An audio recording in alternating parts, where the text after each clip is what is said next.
बिना पैसे की, बिना धन दौलत के, बिना अच्छे बैकग्राउंड के एक व्यक्ति सांसद बन के नगीना से जाकर संसद भवन में दहाड़ रहा है और पूरे समाज की आवाज उठा रहा है, पूरे समाज की आवाज। कल का वीडियो मैंने देखा, माननीय बड़े भैया चंद्रशेखर आजाद जी ने, उन्होंने बैनर में लिखवाया कि राजस्थान उत्तर प्रदेश में दलितों की, ओबीसी की, माइनॉरिटी की हत्याएं जो लगातार हो रही है वो बंद होनी चाहिए। किस लिए हमारे यहाँ संसद भवन में? इसलिए कि हम अपने समाज को जिंदा मरते देखे, उनकी लाशों को उठाते देखे। हम लोग को भी यही प्रण लेना है कि हम अपने समाज को ऐसे मरने नहीं देंगे, उनकी बलि की आहुति देते हुए नहीं देखेंगे। अभिनंदन करता हूँ, मैं कुंडा से चल के आया हूँ और वर्तमान में मुझे भीम आर्मी संगठन मंत्री का पद दिया गया है, जो मैं अपनी कार शक्ति से अच्छे से निभा रहा हूँ। बड़े भैया ने जितनी तारीफ की वो बहुत ज्यादा है। मैं भीम आर्मी संगठन का एक छोटा सा कार्यकर्ता हूँ, जो मैं लगातार काम कर रहा हूँ। कहीं भी समाज में किसी के भी साथ शोषण होता है, अगर कोई व्यक्ति थोड़ी सी भी आवाज लगा देता है तो सबसे पहले उनका भाई, उनका छोटा भाई भीम आर्मी का कार्यकर्ता उनके साथ खड़ा होता है। और मैं सभी साथियों से चाहता हूँ कि अगर समाज को आगे बढ़ाना है, समाज को आगे लाना है, तो हमें कंधे से कंधा मिलाकर खड़ा रहना पड़ेगा। हमें बताना पड़ेगा उनको जो हमें आंख दिखाते हैं कि हम तुम्हें आगे नहीं बढ़ने देंगे। उन्हें कंधे से कंधे मिलाकर बताना पड़ेगा कि हम कहाँ तक जा सकेंगे। बिना पैसे के, बिना धन दौलत के आज हमारे बड़े भाई चंद्रशेखर आजाद नगीना से चलकर संसद भवन में जाकर दहाड़ रहे हैं। ये हमारे Bhim army team, Azad Samaj party की बहुत बड़ी एक उन्नति बताए कि एक उन्नति है बहुत बड़ी कि बिना पैसे की, बिना धन दौलत के, बिना अच्छे बैकग्राउंड के एक व्यक्ति सांसद बन के नगीना से जाकर संसद भवन में दहाड़ रहा है और पूरे समाज की आवाज उठा रहा है, पूरे समाज की आवाज। कल का वीडियो मैंने देखा, माननीय बड़े भैया चंद्रशेखर आजाद जी ने, उन्होंने बैनर में लिखवाया कि राजस्थान उत्तर प्रदेश में दलितों की, ओबीसी की, माइनॉरिटी की हत्याएं जो लगातार हो रही है वो बंद होनी चाहिए। किस लिए हमारे यहाँ संसद भवन में? इसलिए कि हम अपने समाज को जिंदा मरते देखे, उनकी लाशों को उठाते देखे। हम लोग को भी यही प्रण लेना है कि हम अपने समाज को ऐसे मरने नहीं देंगे, उनकी बलि की आहुति देते हुए नहीं देखेंगे। हमें संगठित होकर, अभी फूलपुर में उपचुनाव का माहौल है, हमारे सभी साथी, कोई प्रतापगढ़ से, कोई कौशाम्बी से, कोई यही निवासी हैं, कोई प्रयागराज से, बहुत दूर दूर से चल के आए हुए हैं। मैं उन सभी साथियों का स्वागत और अभिनंदन करता हूँ कि आप इतनी दूर से चल के आए। हमारे कुछ भाई बाइक से आए, मैं अभी आ रहा था तो मैंने देखा हमारे एक साथी साइकिल पर नीला झंडा, आजाद समाज पार्टी का झंडा बांधे हुए और पूरे जोश के साथ चले आ रहे थे।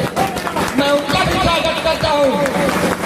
और मैं जिस धरती से हूँ, मैं कुंडा से हूँ, वहाँ भी चौराहा पे खड़े होकर ललकारता हूँ कि मैं भीम आर्मी आजाद समाज पार्टी का कार्यकर्ता हूँ और मैं वो कार्य दिखाता हूँ कुंडा की धरती से। आज भी कुंडा में किसी से नहीं डरता, अपने समाज को, अपनी पार्टी को, अपने संगठन को बढ़ाने के लिए उनका एक एक कतरा निछावर कर रहा हूँ। मैं अपनी पढ़ाई के साथ साथ लगातार मैं पढ़ाई कर रहा हूँ, मैं SI की तैयारी कर रहा हूँ। जो लोग कहते हैं कि मैं पढ़ाई कर रहा हूँ, मैं पढ़ाई के साथ राजनीति नहीं कर सकता। हाल फिलहाल में मैंने CRPF का फॉर्म क्लियर किया, पेपर एग्जाम क्लियर किया, मैंने दिल्ली पुलिस का एग्जाम क्लियर किया। बस कुछ सेकंड से मैं दौड़ नहीं पाया, मेरा स्वास्थ्य सही नहीं था, इस वजह से नहीं आपके बीच अभी मैं दिल्ली पुलिस में सिलेक्टेड हुआ। मैं पढ़ने के साथ साथ अपने समाज बढ़ाने का काम कर रहा हूँ। बाबा साहब अम्बेडकर ने 1956 में यही बात कह के गए।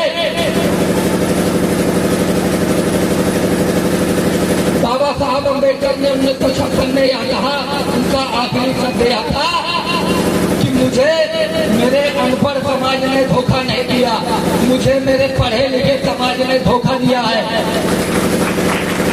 उनका वाक्य क्यों था कि मुझे मेरे पढ़े लिखे समाज ने धोखा दिया है? साहब, मैं आपको बता देना चाहता हूँ, इस देश में केवल दो लोग लड़ाई लड़ रहे हैं। एक वो जो परिवार से एकदम गरीब है, और एक वो जिन्होंने जाना है कि भीम आर्मी क्या है, बाबा साहब का मिशन क्या है, बौद्ध धर्म क्या है। नहीं तो और कोई इस देश में लड़ाई नहीं लड़ रहा है। यहाँ नौकरी पाने के बाद लोग बाबा साहब अम्बेडकर को भूल जाते हैं, उनके दिए हुए संरक्षण आरक्षण को भूल जाते हैं। तो साथ ही में और एक खुशखबरी भी मैं आपको देना चाहता हूँ कि साथ ही मैंने और मेरी बहन ने भी दिल्ली पुलिस का एग्जाम क्लियर किया था। आज मेरी बहन दिल्ली पुलिस में नौकरी कर रही है, ट्रेनिंग कर रही है, और वो भी बाबा साहब अम्बेडकर के विचारों को आगे बढ़ाने के लिए लगातार काम कर रही है। हम जिस समाज से आते हैं उस समाज को बढ़ने में अभी और मौका और टाइम लगेगा। हमको आजाद हुए लगभग 70-72 साल हो गए। क्या हुआ?